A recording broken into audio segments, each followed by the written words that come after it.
はい、こんにちは。以前ですね、このストリートスクランブラーワースト6を、動画にいたしましたけれども、約2年前ですかね、動画を上げたのが。で、あれから2年ですよ。まあ4年半ぐらいですかね、これに乗っていろいろまた思うところが出てきたのでですね、再度ワーストシリーズを上げていきたいと思います。ワースト6までですね、上げていたので、第7位から第10位ぐらいまでですね、上げていきたいと思います。しかし花粉がすごいですね。では、いきたいと思います。第7位。このミラーの絵が長いっていうところですかね。全体のこのシルエットね、に対してね、このミラーのこの絵の部分が非常に長いですよね。これもうちょっと短くてもいいんじゃないかなって思うんですけども、まあこれは結局見やすいんですよね。こう座った時の見やすさ。やっぱり長いことでかなり外側が見えるので、まあ、見やすいんですけれども、ちょっとスタイリングとしてですね、ちょっと短かったらなっていうのはあります。これ第7位です。では続きまして第8位。第8位はですね、純正で付いている USB 電源1回も使ってないのに壊れた。これですね。このですね、ちょっと今開けてみますね。このシートの下に、ここら辺にですね、USB の電源1個あったんですよ。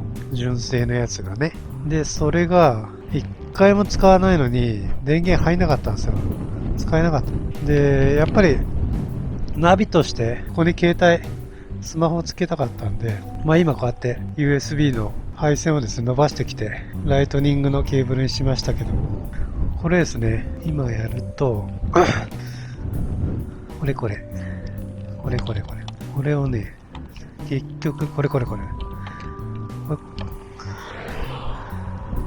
純正品、ちぎってですね、これに変えてまたこの USB のここの配線をね付け加えたと。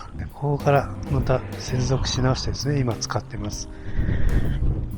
安いやつですけども、まあ十分ですね。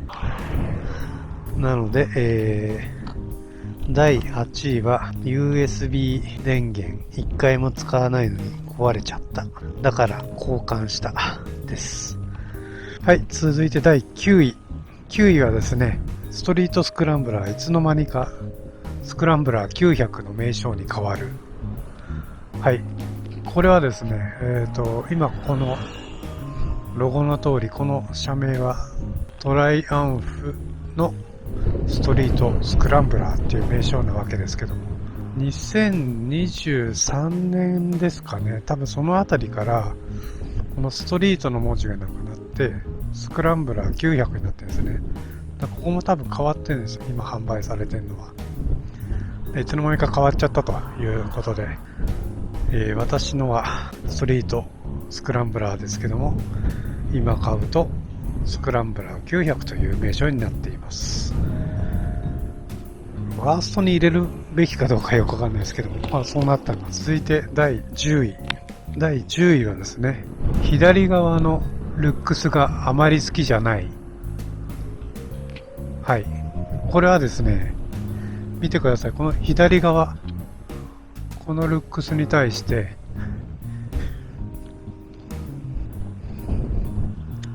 右側が好きすぎるんですよ。このね、やっぱり特徴的なマフラーがね、右側についてるもんですから、どうしてもね、右のイメージが強すぎて左側が好きじゃないんですよ。これが第10位です。ということでね、結局好きなんですよ、このバイクが。とても乗りやすいので、本当にね、気構えなく普段も乗れますのでおすすめです。ではまた、さよなら。